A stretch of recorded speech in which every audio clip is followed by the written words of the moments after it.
behalf of ActionAid Association India, IMPRI Impact and Policy Research Institute, New Delhi, I wish you all a very good afternoon, namaskar, and a very warm welcome to one and all present.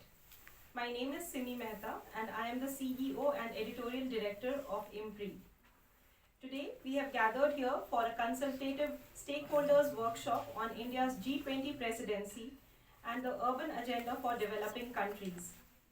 This gathering is made further special as we'll be having a release of the book Cities in Transition, published by IMPRI Books, authored by Shri Tikender Singh Panwar, ex-Deputy Mayor of Shimla and Senior Fellow IMPRI. As a policy think tank, IMPRI is a platform for evidence-based policy research that fosters multi-stakeholders discussions on pressing socio-economic, political, environmental, and international issues. IMPRI Books is an initiative by the Institute to promote scholarship and intellectual growth of scholars and practitioners in the most efficient and cost-effective manner. Cities in Transition by Shri Tikender Ji is part of this objective. As part of the Web Policy Talk series organized by IMPRI over the last 3 years, #City Conversations and #Local Governance, Shri Tikender Singh Panwar has been part of over 30 discussions. I thank ActionAid India for being constant support in advancing research and advocacy efforts since our inception. I welcome Shri Sitaram Yechury, former Member of Parliament, Rajya Sabha, and General Secretary CPIM on the dais. I request you all to give him a huge round of applause. I request Mr. Sandeep Chachra, Executive Director, ActionAid Association, ex-co-chair of World Urban Campaign, UN Habitat and advisor IMPRI, to join him on the dais. I also invite Shri Tikender Singh Panwar to join our guests and dignitaries on the dais.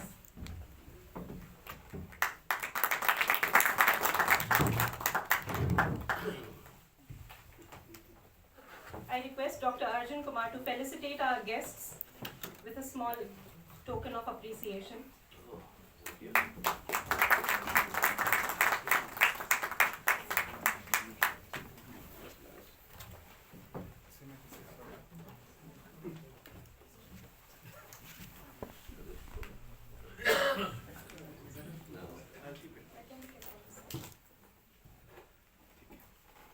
Thank you so much for being with us today.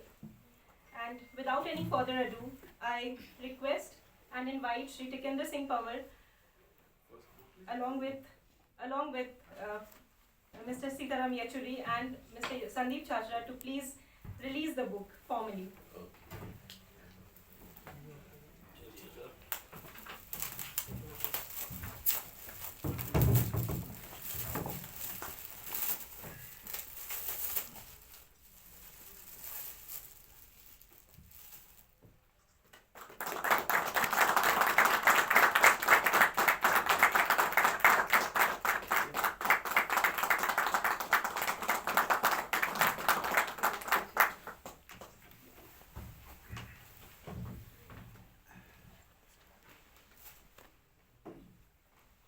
I now invite Shri Tikender Singh Panwar to give a brief overview of the book.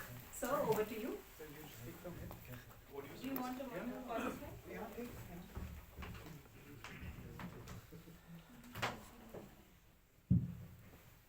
Simi, just remind me when it's 5 minutes, because Sure. Sitaram is to rush Sure. to meet the election commission. Thank you so much. Thank you, Sandeep ji. Thank you, Ms. Comrade Sitaram Yechury, for sparing some time and coming here. I know it's a busy schedule for him. Elections are going on in Tripura, and is to meet the election commission right after this. Of course, IMPRI, I mean, that's been part of the larger family. Guests, friends, some of my family members are here. I thank you all for coming here and making this event really a good one, and of course a memorable too.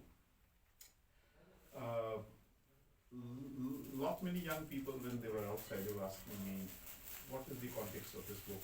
Why did you write this? Are you a writer? I said, no, I'm a street fighter. So I've always fought on the streets. And it's just that my party, the CPI, Sitaram was there, he was there in the election campaign for the first time. There was a direct election to the deputy mayor of Shimla. And that was my first stint with the urban world. Kind of, the way urbanization is unfolding, the way cities are changing. That's why it's cities in transition. In fact, we all are in transition. So those 5 years, my first knowledge, and some of my my understandings, or the kind of formulations that I had. Look, that once I get elected, so I'll be running the city. It didn't take much time for me, Sandeep, to realize that 6 months down the line, there's someone else who's playing the shots. So all that comes into this book. So that's why this is Cities in Transition. What cities are? Thank you so much. Jagan is here, and Jagan and I, we've had so many contestations. And Katie Saab, who's like a doyen of architecture in India, thank you so much for coming. So, what is this book all about? And of course, Ma'am Geetam is there. And, if we have to understand transport, mobility, so she is the transport woman. You go to IIT Delhi and you easily realize the transformation and the transition that has taken place. So, thank you all for being here. Everyone has. I can add so many things and add-ons, but I don't think that much time I have. So the point is that these 10 years, 5 years when I was in office, and then 5 years after that when I was shipped to Delhi and I worked with Sitaram, and then in the urban department, made me realize that what these cities are actually, where we live, and what kind of changes are we witnessing, and what are the objective transitions that are taking place? What is the role of the human beings? So Jagan, I think what I would like to say is that every city has its own specificity. India is like, we have some 8,000, 9,000 towns and cities, both which are the small and the large ones, and then we have the settlements. But if somebody asks me what is the general thing that is happening, maybe that can also be contested. I think there are 3 main generic things that are happening while this transition is taking place. The first thing is that the major disruption took place in the 1990s, when we shifted the whole orientation of our cities, when we thought that, look, cities are going to be the power engines, the engines of growth. It's something that I don't buy at all. So, so if you have to make cities as engines of growth, then there's a major transformation that took place, and that was supposed to take place, is that you change the role of the cities. The role of the cities shift, and that's what I've brought in all these articles, once you read them, is the transition from city being as managed to city entrepreneurs. So you change the character. This is something that was happening in the West 20 years back, if you go to some of the international literature.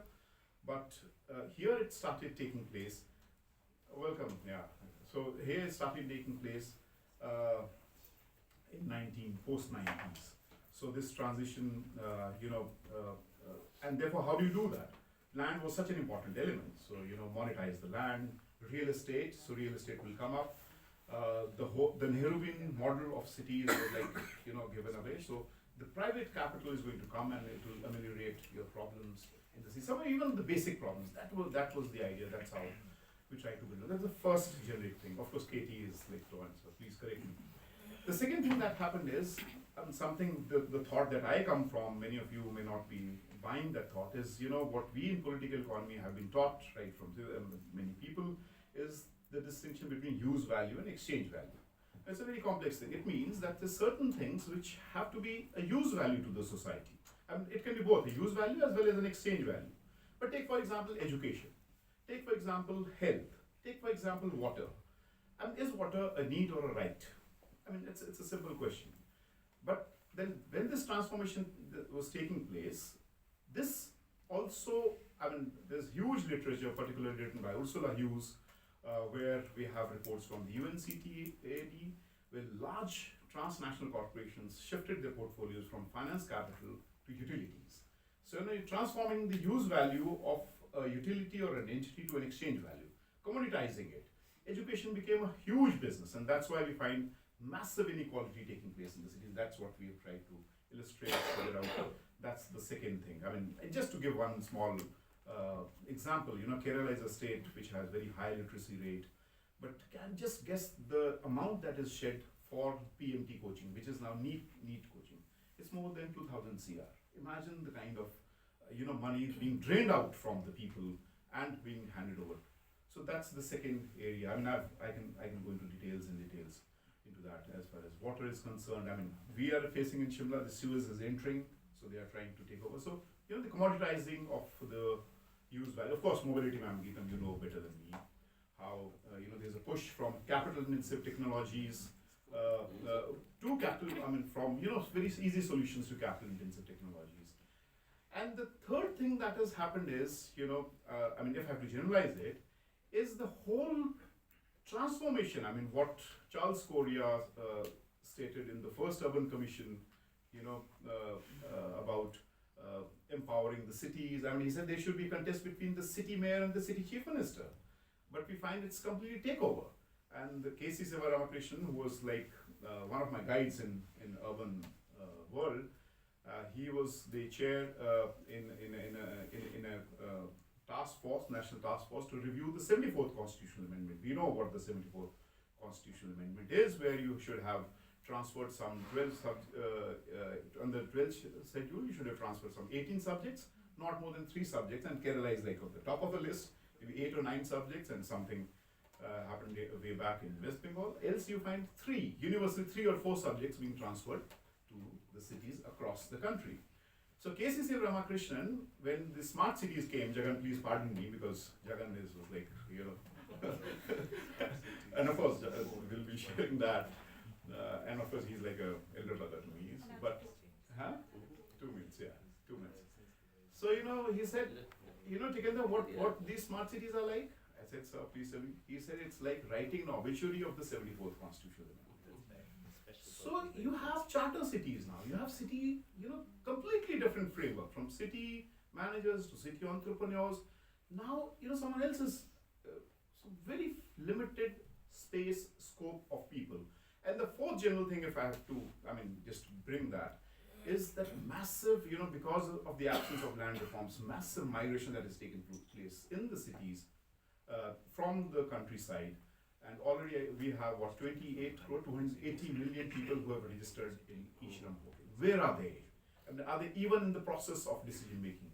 Are they even in the process of democratizing the atmosphere? There's no democratizing at all. I mean, we know how even the elections are taking place in the cities. The Delhi has still not been able to elect the mayor. I mean, you can imagine. We know the reason why, who wants to control Delhi. All this leads to the transition that we are witnessing. Can this be sustainable? And if the fifth thing, just pardon me, Simi, is the climate change and massive impact. So if this is the transition, are we leading towards a sustainable model? I argue we are not. We have to think out of the box. Maybe not, we don't go back to the Nehruvian model, but then what would be the new model? To me, if you ask, I think it has to be extremely democratic, decentralized, where you have to have a massive participation. New processes must be engaged for engaging the people. What about artificial intelligence? What about people in gig workers economy? I mean, we do not even think about how can they be brought in this whole process.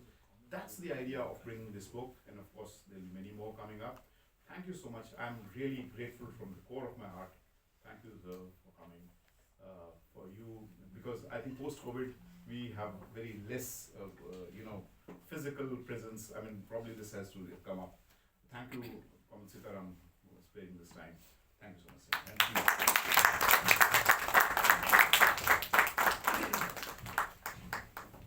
Thank you, Tikender sir, for those wonderful brief opening remarks.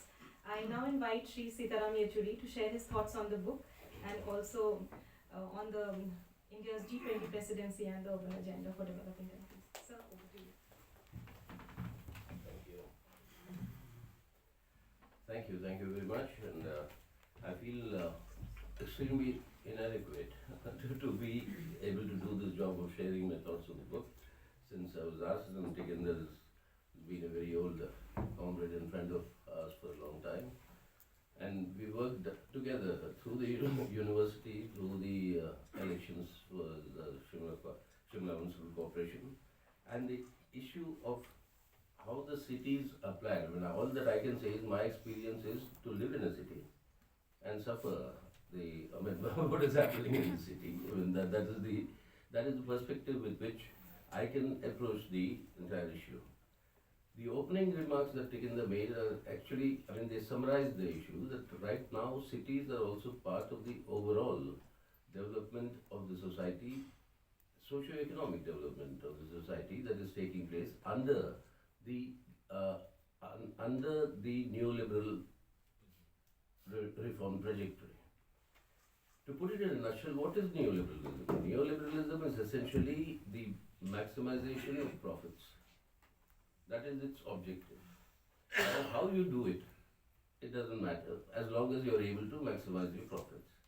The easiest way is to usurp public utilities and public needs and privatize them, which is precisely when it starts with water, electricity, power, transport, and then it goes into your common spaces, your parks, your entertainment areas, or your bridges. Every one of them is to be privatized in order to maximize your profits. If this is the logic, then cities by themselves, every single urban conglomerate today is a twin city. You have the slums and the poor on the one hand, which are overwhelmingly larger in population than the well-to-do and your gated communities. So you have this dichotomy within every city today. And the Asia's largest slum, I mean, I think second largest in the world after the favelas in Brazil, is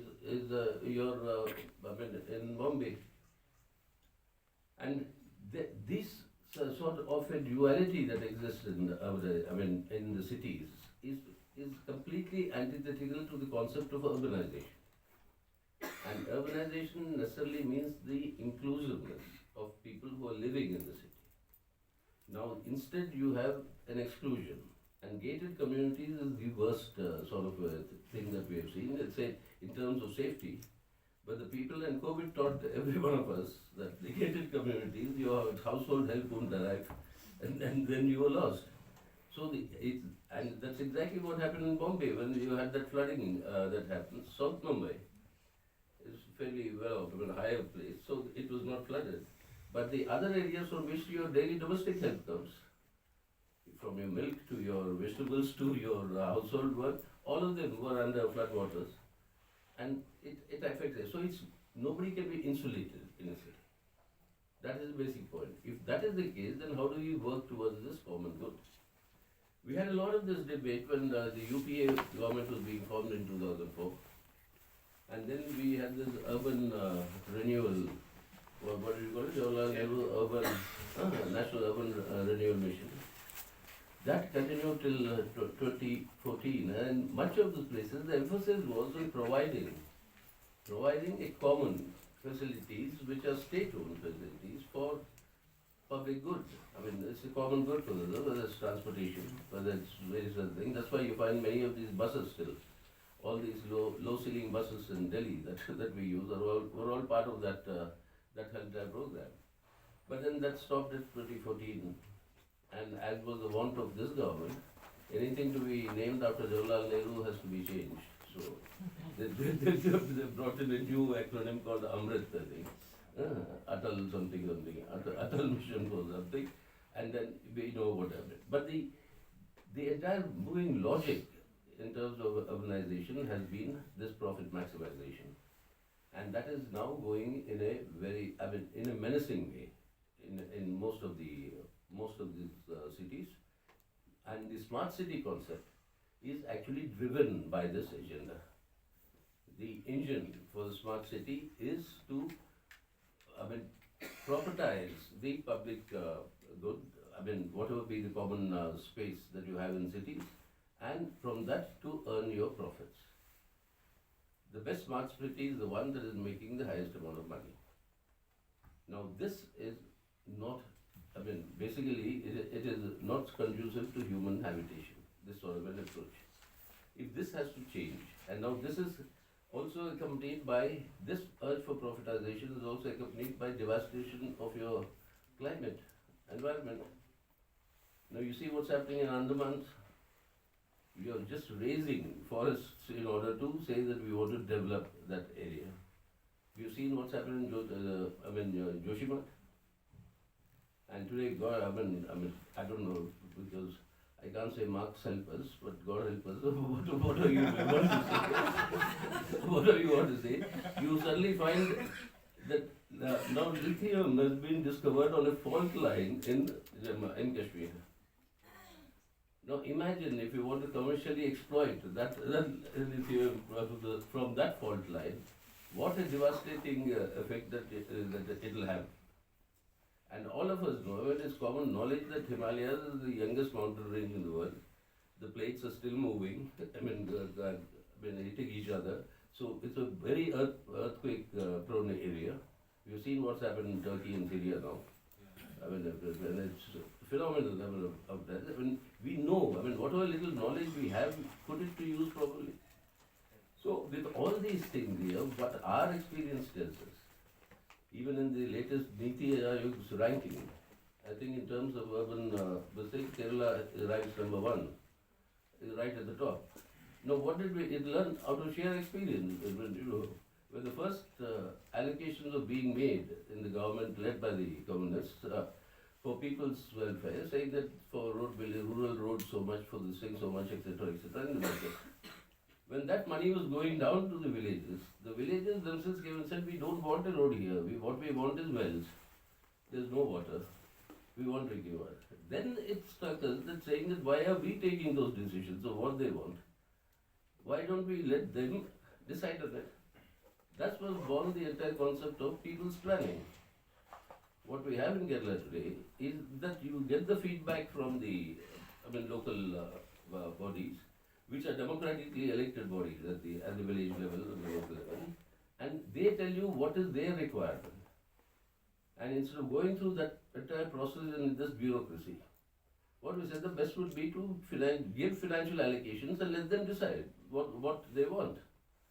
And that's exactly what happened, how it started. We started it in Bengal, nearly a decade before the 74th Amendment, Panchayati Raj, decentralization of this thing. And that has been of a tremendous, it was a learning process for us as well, and it's also a learning process for all of us, that when the local communities, their democratically elected bodies, they decide what is needed for them, that is the best way in which this sort of an integration is possible between the various different sections. So what is required today? It's part of the larger struggle, of course. We can't really isolate the process of urbanization from the rest of the struggle, is to actually bring back onto the agenda the demand for urban commons, and for the state intervention, the state playing the vital role in providing the basic infrastructural facilities in the cities. The role of the state has to be brought back. And the role of the state being brought back is also, it has to be also democratic. The state itself is also the biggest instrument for profit making, to put it in a little crude manner, it's basically an instrument for looting, which is what is happening. So the democratic control over that state, that has to be ensured, which means your local body government, local governance, etc., that has to be strengthened. Instead, we find greater centralization that is taking place today. Instead of decentralization of power, we have greater centralization. That has to be resisted and reversed. That is one. Second is to have very, very stringent laws, conditions, norms, rules, whatever you may call it, in order to protect your environment and for climate. Not to devastate your climate change. What's happening to our Aravalis here? God forbid, in the next few decades, I don't know what will be the state of Delhi and the thing, the way you are ravaging with those Aravali hills here. And this sort of an urge, with the driving urge, saying that I want to promote religious tourism, so therefore I'll dig tunnels in the Himalayas to promote Uttarakhand and Joshipat was all the Char Dham, that whole thing, promoting that religious tourism was a major factor in actually creating the havoc that it's created there. So these priorities have to be decided upon. It's a long struggle. I mean, it's not an easy one to do it, but to make people comprehend the problems that are involved. That is very, very important. Apart from the question of access to public utilities, education, health. COVID has shown us what devastation, lack of public health can make.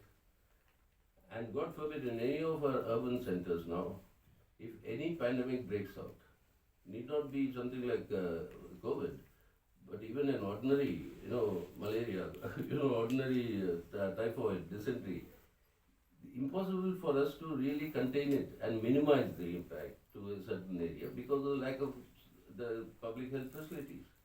So these are areas on which public awareness should be built up.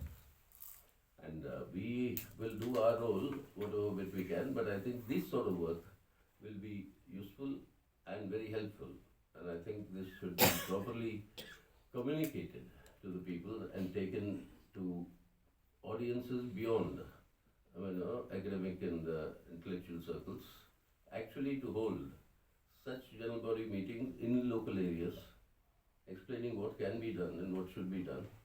And that is something that sort of a work which we can help, but which you should take up. I think that is of that's very important. So thank you very much for giving me this opportunity, and sorry for sharing my random, unrelated thoughts, because living in a city, it's always random. I mean, you never know what you're thinking at what time. It all depends on what is come on top of you at that particular moment. So thank you very much for giving me this opportunity.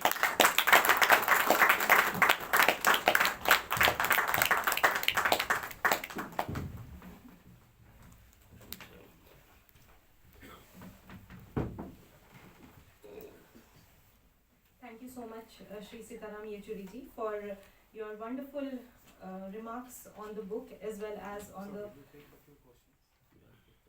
Yeah. Sir, we'll take a few questions. So, Thank anybody? you. I have a question. Can we get it? We have 10 minutes. We have 10 minutes, yeah. Okay, so we'll start with the question and answers. Please identify yourself also, sir. Great, I'll do that. Please. Okay. My name is Nalin Savara, and I know Tikender through a sort of think tank we are both part of since quite a bit of time. And so, Mr. Yechury, I really liked the way you brought things into perspective about living in a city being always an emergent reality, and the fact that the Aravalli is under threat, and the need for greater consultation with and devolution of decision making.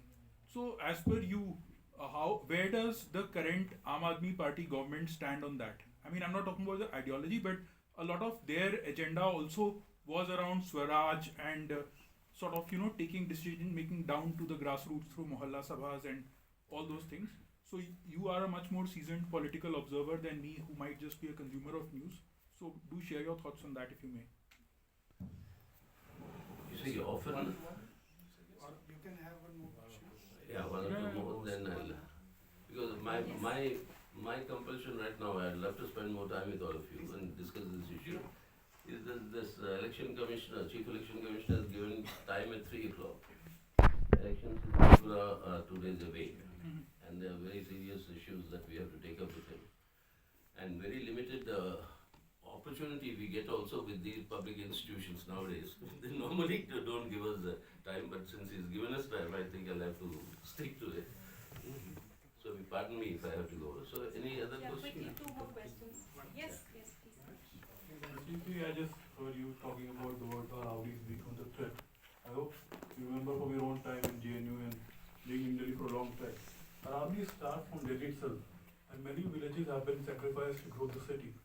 So what exactly happened wrong by the time 1990s when all the villages in Delhi lost their panchayats, that's the local governance system all across the country. I'm talking about 1990.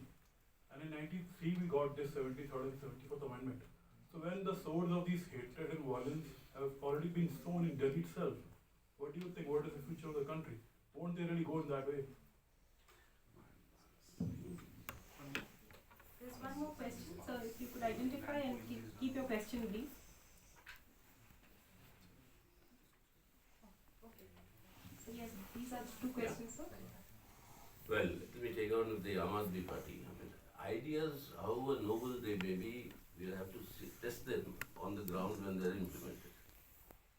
I mean, when the People's Plan project was brought in, I mean, everybody thought, I mean, what is this ridiculous idea? I mean, how can people plan? You know, you have to have experts planning and taking it to the people. But then it was through practice that we evolved, saying that both ways. I mean, it has to be, I mean, that interaction is very important to do that. So Aam Aadmi Party is, I mean, focused on giving authority to the mohalla committees, etc., etc. That in practice has not yet been seen. Now, the Delhi Municipal Corporation, the way they were divided and then they were re-merged now and they come back. And as Tikender told you, the mayoral election is now slated on 16th. Yeah, that's what the court has now said. So it all depends on how it is actually practiced. I have no quarrel with the Aam Aadmi Party when it says it wants to decentralize. But decentralization by itself is a very nebulous concept. Unless you give it content of how this decentralization is to be done. That we'll have to wait and see. We have not yet any proof of how they are proceeding with this matter. Then as far as the villages being cooperated, you see, it will happen as as development takes place. There will be greater and greater urbanization. There will be greater and greater number of rural areas being swallowed up by urban centers. But how? I mean, that is an inevitable process. That you can't stop it. But then, how do you integrate that? No, I come from a city that was planned, not now a city, but it was small on the coast, on the India's eastern coast. I mean, it's a small city called Kakinada. The Dutch colonized it first, and then we all grew up in an extremely planned, small 30 parallel roads, right-angled, interjunctions, and a big water tank. Even today, if you go there, one of the hallmarks of that city is that you have a big water tank built by the Dutch, from their own experience of being this thing, of fresh water for serving that city. Now, they were colonial masters. I mean, there was nothing democratic about it. But then they were providing these facilities for their own benefit. So their tax collections will improve and then people will get it. So, I mean, they had that objective. So planning is perfectly possible. That's all. It can't be anarchic way in which the city expands and villages are consumed. Like it's happened now in Delhi in the last decade and a half. All the places around. When we were in JNU, we were told not to cross that road which leads to that old Qutub Hotel, that project there. But now beyond that is a huge urban, center, the whole of Vasant Kunj, the whole of Chhatarpur, the whole of this thing, the entire thing is grown up. It was not considered safe. Why? Because those villages there were what the British had identified as a criminal caste. Ex-criminal caste, so what do we do? So, the way in which their panchayat institutions are subsumed under the city's development. So therefore, their alternatives to them as parts of the municipal wards, as part of that authority and that decentralization will have to be given ward-wise. We are arguing for that, saying that every corporation ward should have also a certain degree of autonomy. and through that process that they should be integrated into the decision-making process. That is one way of doing it. I mean, I'm not 100% certain that that is the best way to go about it. But the idea should be to integrate them rather than to exclude them. That is the way in which we will have to go. So that's what our this thing with the Aam Aadmi Party is. Even in Himachal, though he won in the direct election and won the CPM, won the mayor and deputy mayor in a direct election.